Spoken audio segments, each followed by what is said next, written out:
ਤੁਸੀਂ ਸੁਣਦੇ ਪਏ ਹੋ ਪੰਜਾਬੀ ਰੇਡੀਓ USA।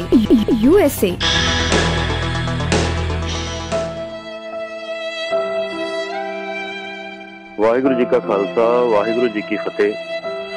ਜੂਨ 1984 ਸਿੱਖਾਂ ਦਾ ਸਭ ਤੋਂ ਵੱਡਾ ਦੁਖਾਂਤ ਹੈ। ਬੇਸ਼ੱਕ ਇਸ ਦੁਖਾਂਤ ਨੂੰ ਅੱਜ 28 ਸਾਲ ਬੀਤ ਗਏ ਨੇ, ਹੁਣ ਤੱਕ ਇਹ ਸਿੱਖਾਂ ਦਾ ਇੱਕ ਰਿਸਤਾ ਜ਼ਖਮ ਹੈ। ਇਹ ਸਿੱਖਾਂ ਤੇ ਇੱਕ ਅਣਚਿਤਵਿਆ ਕਹਿਰ ਹੈ।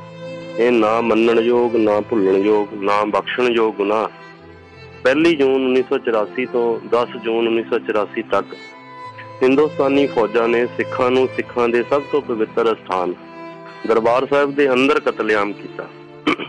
ਸ੍ਰੀ ਅਕਾਲ ਤਖਤ ਸਾਹਿਬ ਢਾਹ ਦਿੱਤਾ ਗਿਆ। ਬੱਚੇ, ਬੁੱਢੇ ਅਤੇ ਇਸਤਰੀਆਂ ਨੂੰ ਪਿਆਸੇ ਮਾਰਿਆ।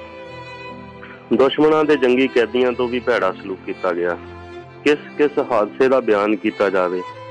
ਇਸ ਸੰਬੰਧ ਵਿੱਚ ਸਰਦਾਰ ਹਰਭਜਨ ਸਿੰਘ ਜੀ ਦੀ ਇੱਕ ਕਵਿਤਾ ਦਾ ਬੰਦ ਇਸ ਤਰ੍ਹਾਂ ਲਿਖਿਆ ਕਿ ਫੌਜਾਂ ਕੌਣ ਦੇਸ਼ ਤੋਂ ਆਈਆਂ, ਕਿਹੜੇ ਦੇਸ਼ ਤੋਂ ਕਹਿਰ ਲਿਆਈਆਂ, ਕਿੱਥੋਂ ਜ਼ਹਿਰ ਲਿਆਈਆਂ, ਕਿਸ ਫਨੀਅਰ ਦੀ ਫੂਕ ਕੇ ਕਿ ਜਿਸਨੇ ਕੱਚੀਆਂ ਕੰਧਾਂ ਢਾਈਆਂ।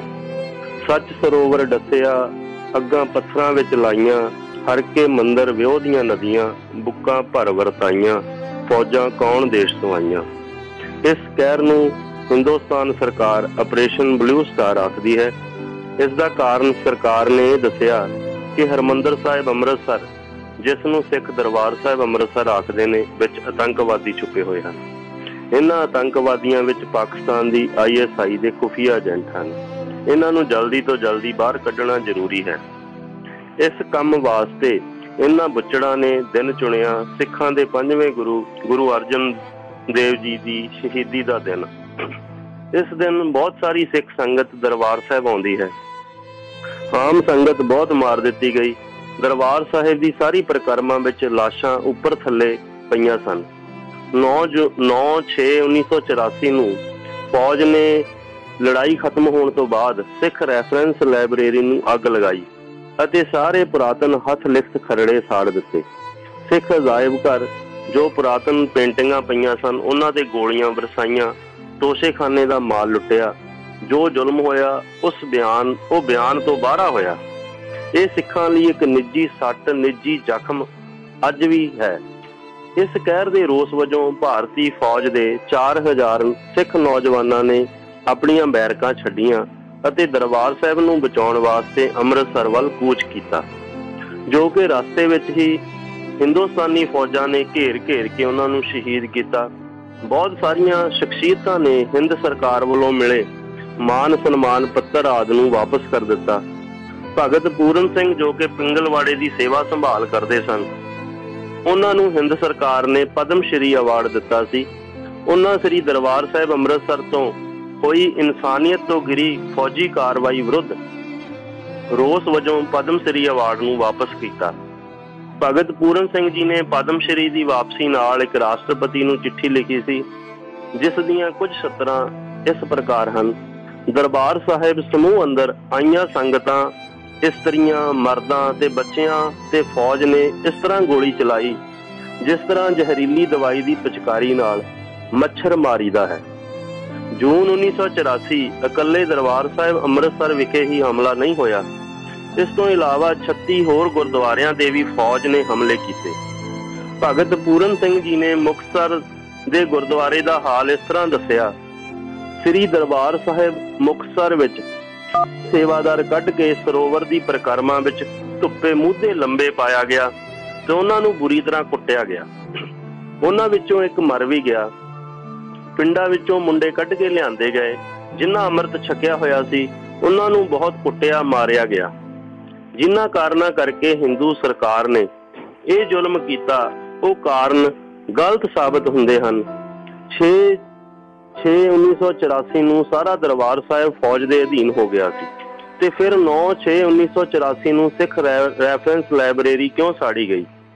6 ਜੂਨ ਤੋਂ ਬਾਅਦ ਬਚ ਗਈ ਸੰਗਤ ਤੇ ਬੱਚੇ, ਬੁੱਢੇ ਤੇ ਇਸਤਰੀਆਂ ਨੂੰ ਲਾਈਨਾਂ ਵਿੱਚ ਖੜੇ ਕਰਕੇ ਕਿਉਂ ਗੋਲੀ ਨਾ ਮਾਰਿਆ ਗਿਆ। ਤੋਸ਼ੇਖਾਨੇ ਨੂੰ ਕਿਉਂ ਲੁੱਟਿਆ ਗਿਆ। ਗੱਲਾਂ ਤਾਂ ਹੋਰ ਵੀ ਬਹੁਤ ਹਨ ਜੋ ਕਿ ਬਾਹਰ ਨਹੀਂ ਆਉਣ ਦਿੱਤੀਆਂ, ਕਿਉਂਕਿ ਇਸ ਆਪਰੇਸ਼ਨ ਦੌਰਾਨ ਪੂਰਾ ਪੰਜਾਬ ਸੀਲ ਕੀਤਾ ਹੋਇਆ ਸੀ। ਪਿੰਡਾਂ ਵਿੱਚ ਫੌਜ ਘੁੰਮ ਰਹੀ ਸੀ। ਸਿੱਖ ਨੌਜਵਾਨਾਂ ਦਾ ਸ਼ਿਕਾਰ ਖੇਡਿਆ ਜਾ ਰਿਹਾ ਸੀ। ਖਬਰਾਂ ਨੂੰ ਪੁਣ ਛਾਣ ਕੇ ਪ੍ਰਸਾਰਿਤ ਕੀਤਾ ਜਾ ਰਿਹਾ ਸੀ। ਇਹ ਸਾਰੇ ਦੁਖਾਂਤ ਦਾ ਕਾਰਨ ਕੁਝ ਹੋਰ ਹੀ ਹੈ। ਹਿੰਦੂ ਸਿੱਖ ਦਾ ਇੱਟ ਖੜੱਕਾ ਤਾਂ ਗੁਰੂ ਨਾਨਕ ਵੇਲੇ ਹੀ ਸ਼ੁਰੂ ਹੋ ਗਿਆ ਸੀ। ਇਹ ਜੂਨ 1984 ਤਾਂ ਇਸ ਇੱਟ ਖੜੱਕੇ ਦਾ ਵਿਸਫੋਟ ਹੀ ਸੀ। ਹੁਣ ਹਿੰਦੂ ਦੇ ਹੱਥ ਵਿੱਚ ਰਾਜ ਆ ਗਿਆ, ਅੰਨੇ ਦੇ ਪੈਰ ਹੇਠ ਬਟੇਰ ਆ ਗਿਆ। ਫਿਰ ਇਹਨਾਂ ਨੇ ਆਪਣਾ ਗੁੱਸਾ ਤਾਂ ਕੱਢਣਾ ਹੀ ਸੀ। ਗੁਰੂ ਨਾਨਕ ਪਾਤਸ਼ਾਹ ਨੇ ਜਨੇਊ ਨਾ ਪਾਉਣ ਕਰਕੇ ਹਿੰਦੂ ਧਰਮ ਤੋਂ ਤੋੜ ਵਿਛੋੜਾ ਕੀਤਾ ਸੀ। ਮਨੂ ਸਿਮਰਤੀ ਵਿੱਚ ਲਿਖਿਆ ਕਿ ਅਗਰ ਬ੍ਰਾਹਮਣ ਖੱਤਰੀ 16 ਤੋਂ 22 ਸਾਲ ਦੀ ਉਮਰ ਤੱਕ ਜਨੇਊ ਧਾਰਨ ਨਹੀਂ ਕਰਦਾ ਤਾਂ ਉਹ ਹਿੰਦੂ ਧਰਮ ਤੋਂ ਬਾਹਰ ਸਮਝਿਆ ਜਾਵੇਗਾ। ਇਹ ਸਿੱਖਾਂ ਦੀ ਵੱਖਰੀ ਹੋਂਦ ਤੋਂ ਖਫਾ ਹਨ। ਬੇਸ਼ੱਕ ਹਿੰਦੂਆਂ ਨੇ ਸਿੱਖਾਂ ਦਾ ਵੱਖਰਿਆਂ ਕਰਕੇ ਪਛਾਣ ਕੇ ਕਤਲੇਆਮ ਕੀਤਾ ਹੈ, ਇਹ ਫਿਰ ਵੀ ਸਿੱਖਾਂ ਨੂੰ ਹਿੰਦੂ ਹੀ ਪ੍ਰਚਾਰੀ ਜਾਂਦੇ ਹਨ, ਜਿਵੇਂ ਕਿ ਧਾਰਾ 25 ਵਿੱਚ ਦਰਜ ਹੈ। ਪਿਛਲੇ ਸਾਲ ਹਰਿਆਣੇ ਰਵਾੜੀ ਵਿਚਲੇ ਜ਼ਿਲ੍ਹੇ ਦੇ ਹੋਂਦ ਚਿੱਲੜ ਵਿਖੇ ਸਿੱਖਾਂ ਦੀ ਸੁਪਰੀਮ ਹਸਤੀ ਜਥੇਦਾਰ ਸ਼੍ਰੀ ਅਕਾਲ ਤਖਤ ਸਾਹਿਬ ਅੰਮ੍ਰਿਤਸਰ ਸਿੱਖ ਨਸਲਕੁਸ਼ੀ ਸਿੱਖ ਜੈਨੋਸਾਈਡ ਦਾ ਪੱਥਰ ਲਗਾ ਕੇ ਆਏ ਹਨ। ਇਹ ਨਰੋਲ ਸਿੱਖਾਂ ਦਾ ਪਿੰਡ ਸੀ ਜੋ ਜਲਾ ਦਿੱਤਾ ਗਿਆ। 26 ਸਾਲਾਂ ਤੋਂ ਇਹ ਪਿੰਡ ਉਵੇਂ ਦਾ ਉਵੇਂ ਸਾਰੇ ਸੰਸਾਰ ਨੇ ਦੇਖਿਆ। ਉਸ ਪਿੰਡ ਦੇ ਵਸਨੀਕ ਸਿੱਖਾਂ ਦਾ ਕਤਲੇਆਮ ਕੀਤਾ ਗਿਆ। ਹਰਿਆਣਾ ਜੋ ਪਹਿਲਾਂ ਪੰਜਾਬ ਦਾ ਹੀ ਹਿੱਸਾ ਸੀ, ਉੱਥੋਂ ਦੇ ਪਿੰਡਾਂ ਵਿੱਚੋਂ ਸਿੱਖਾਂ ਦਾ ਸਫਾਇਆ ਕਰ ਦਿੱਤਾ ਗਿਆ। ਫਿਰ ਵੀ ਇਹ ਕੁਫਰ ਤੋਲਦੇ ਹਨ ਤੇ ਕਹਿੰਦੇ ਹਨ ਹਿੰਦੂ ਸਿੱਖ ਭਾਈ ਭਾਈ। ਮੈਂ ਸਾਰੇ ਹਿੰਦੂਆਂ ਨੂੰ ਇਸ ਲਈ ਵਲੇਟਿਆ ਹੈ ਕਿਉਂਕਿ ਇਤਨਾ ਜ਼ੁਲਮ ਹੋਣ ਉਪਰੰਤ ਵੀ ਇਹਨਾਂ ਨੇ ਜ਼ਾਲਮ ਸਰਕਾਰ ਨੂੰ ਰਿਕਾਰਡ ਤੋੜ ਵੋਟਾਂ ਪਾ ਕੇ ਫਿਰ ਜਿਤਾਇਆ। ਸਿੱਖਾਂ ਦਾ ਦਰਬਾਰ ਸਾਹਿਬ ਢਾਇਆ, ਉਸ ਨੂੰ ਲੁੱਟਿਆ, ਅੰਦਰ ਨਿਰਦੋਸ਼ਾਂ ਦਾ ਕਤਲ ਕੀਤਾ। ਨਵੰਬਰ 84 ਵਿੱਚ ਸਿੱਖਾਂ ਦਾ ਸਾਰੇ ਭਾਰਤ ਵਰਸ਼ ਵਿੱਚ ਰੱਜ ਕੇ ਕਤਲੇਆਮ ਕੀਤਾ। ਫਿਰ ਵੀ ਇਹਨਾਂ ਨੇ ਦਸੰਬਰ 1984 ਵਿੱਚ 401 ਮੈਂਬਰ ਪਾਰਲੀਮੈਂਟ ਜਿਤਾ ਕੇ ਇਸ ਸਿੱਖ ਕਤਲੇਆਮ ਦਾ ਕਾਂਗਰਸ ਨੂੰ ਤੋਹਫਾ ਦਿੱਤਾ। ਸਾਰਾ ਮੀਡੀਆ ਸਿੱਖਾਂ ਦੇ ਖਿਲਾਫ ਸੀ, ਅਦਾਲਤਾਂ ਚੁੱਪ ਸਨ। ਸਾਰਾ ਦੇਸ਼ ਗਵਾਹ ਹੋਣ ਦੇ ਬਾਵਜੂਦ ਵੀ ਸਿੱਖਾਂ ਦੇ ਪੱਖ ਵਿੱਚ ਕਿਸੇ ਨੇ ਗਵਾਹੀ ਨਹੀਂ ਦਿੱਤੀ। ਵੱਡੇ ਵੱਡੇ ਪੱਤਰਕਾਰ ਸਾਜ਼ਿਸ਼ੀ ਲੇਖ ਲਿਖਦੇ ਰਹੇ ਜੋ ਕਿ ਅੱਜ ਤੱਕ ਜਾਰੀ ਹਨ। ਇਸ ਕਰਕੇ ਸਾਰੇ ਹਿੰਦੂਆਂ ਨੂੰ ਵਲੇਟਿਆ ਗਿਆ। ਹਾਂ, ਅਗਰ ਕੋਈ ਸਿੱਖਾਂ ਦੇ ਪੱਖ ਵਿੱਚ ਹਾਂ ਦਾ ਨਾਅਰਾ ਮਾਰਨ ਵਾਲਾ ਹੋਵੇ ਤਾਂ ਉਸ ਲਈ ਖਿਮਾ ਦਾ ਜਾਚਕ ਹਾਂ। ਦੇਖਿਆ ਜਾਏ ਤਾਂ ਇਹਨਾਂ ਦੀ ਸਿੱਖਾਂ ਪ੍ਰਤੀ ਨੀਤੀ ਵਿੱਚ ਭੋਰਾ ਵੀ ਬਦਲਾਅ ਨਹੀਂ ਆਇਆ। 28 ਸਾਲ ਬੀਤਣ ਤੋਂ ਬਾਅਦ ਵੀ ਇਹਨਾਂ ਦੀ ਨੀਤੀ ਉਵੇਂ ਦੀ ਉਵੇਂ ਹੈ। ਇੱਕ ਸਿੱਖ ਨੌਜਵਾਨ ਦਵਿੰਦਰਪਾਲ ਸਿੰਘ ਭੁੱਲਰ ਨੂੰ ਫਾਂਸੀ ਦੀ ਸਜ਼ਾ ਹੋਈ ਹੈ। ਉਹ ਅੱਜ ਜੇਲ੍ਹ ਵਿੱਚ ਹੈ। ਰਾਸ਼ਟਰਪਤੀ ਨੇ ਉਹਨਾਂ ਦੀ ਰਹਿਮ ਦੀ ਅਪੀਲ ਨੂੰ ਰੱਦ ਕਰਕੇ ਫਾਂਸੀ ਦੀ ਸਜ਼ਾ ਤੇ ਮੋਹਰ ਲਗਾਈ ਹੈ। ਉਸ ਤੇ ਜੁਰਮ ਹੈ ਕਿ ਉਸਨੇ ਬੰਬ ਨਾਲ ਇੱਕ ਪੁਲਿਸ ਅਫਸਰ ਨੂੰ ਮਾਰਨ ਦੀ ਕੋਸ਼ਿਸ਼ ਕੀਤੀ, ਜਦੋਂ ਕਿ ਉਹ ਉਦੋਂ ਜਰਮਨੀ ਗਿਆ ਹੋਇਆ ਸੀ। ਜਰਮਨ ਸਰਕਾਰ ਨੇ ਕਿਹਾ ਕਿ ਦਵਿੰਦਰਪਾਲ ਸਿੰਘ ਦੇ ਖਿਲਾਫ ਕੋਈ ਕੇਸ ਨਹੀਂ। ਭਾਰਤ ਸਰਕਾਰ ਨੇ ਵੀ ਕਿਹਾ ਕਿ ਉਸ ਖਿਲਾਫ ਕੋਈ ਕੇਸ ਨਹੀਂ। ਧੋਖੇ ਨਾਲ ਉਸ ਨੂੰ ਜਰਮਨੀ ਤੋਂ ਲਿਆ ਕੇ ਜੇਲ੍ਹ ਵਿੱਚ ਸੁੱਟ ਦਿੱਤਾ। ਸਰਦਾਰ ਦਵਿੰਦਰਪਾਲ ਸਿੰਘ ਭੁੱਲਰ ਤੇ ਪੁਲਿਸ ਨੇ ਬਹੁਤ ਤਸ਼ੱਦਦ ਕੀਤਾ। ਇਸ ਤੋਂ ਪਹਿਲਾਂ ਕਈ ਕੇਸਾਂ ਵਿੱਚ ਆਮ ਦੇਖਣ ਪੁਲਿਸ ਨੇ ਸਿੰਘਾਂ ਨੂੰ ਤਸੀਹੇ ਦੇ ਕੇ ਉਹਨਾਂ ਨੂੰ ਨਕਾਰੇ ਕਰਕੇ ਭੱਜਣ ਲਈ ਮਜਬੂਰ ਕਰਦੇ ਹਨ ਤੇ ਪਿੱਛੋਂ ਗੋਲੀਆਂ ਮਾਰ ਕੇ ਖਪਾ ਦਿੰਦੇ ਹਨ।